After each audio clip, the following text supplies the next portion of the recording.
Lawal, the CEO of Axocheck, a telemedicine platform, who joins us in the studio. Good to have you, Kazeem. Hello, thanks for having me. Okay, so, with the pandemic, clearly, I don't want to presume, but maybe tell us the genesis of the telemedicine option that you're bringing on board. You said it started just this year. Yes, it started, we went to the market this year. It was more of a backdrop of a situation that happened in my personal life that impacted someone that I care very much about, that dawned on me that we had to do something very differently to ensure that we were taking a preventive role and stay in front of these things. So we've come up with a solution that can be hybrid, as it were, and depending on cost, can also be telemedicine by itself. So that's where we are today. We're excited about the momentum we've seen in the market, and actually how folks have embraced the platform thus far. So what's the level of acceptance? And I'm asking this in relation to the role technology plays. Right.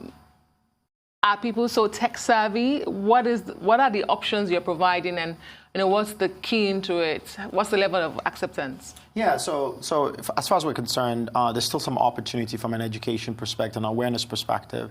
As you can imagine, people are still very attuned with doing things the way we did it before. The pandemic by itself has clearly stated that we're not going to go back to BAU, right? So I think telemedicine plays a huge role in that space. In our world, we have an option where it's more of a hybrid.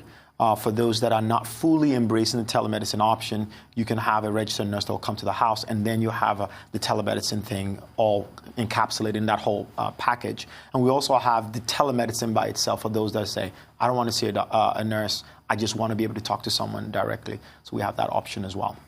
Okay, well, as you're aware, Nigeria is a country that's heavily dependent on government. Yes. Whether creating an enabling environment, yes, or even doing the task. And would you say that telemedicine is a means to obtaining, medical independence? And what would you say is the state of telemedicine in Nigeria that you met? So I don't think I can say that it's to get us to independence. As you know, we 60 plus years we've been very, very solely dependent on government providing healthcare.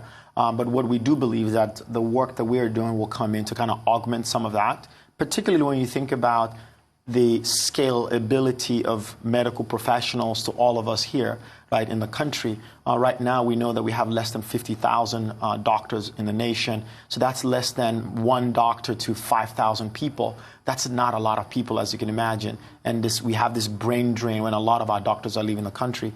We know that technology is the way to help us scale and give access to people. Hence, one of the reasons that we all need to embrace this model, and we're hearing a lot of good reviews around how we're doing this.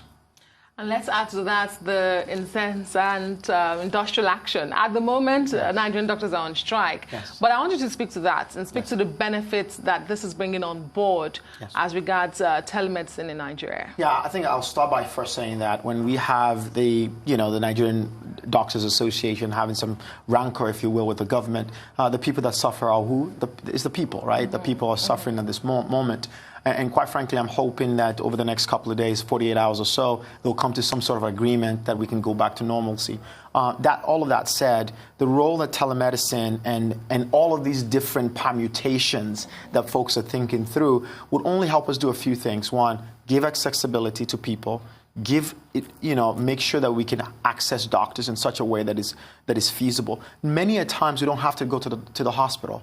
It's just a phone call. Hey, do this, and you'll be fine. And maybe that'll help discongest some of the hospitals that we have today. Okay, I would have loved to ask you more about accessible medical care, but yes, we're out of time. So thank you for the time you've given us. Pleasure. And now a book that chronicles the success story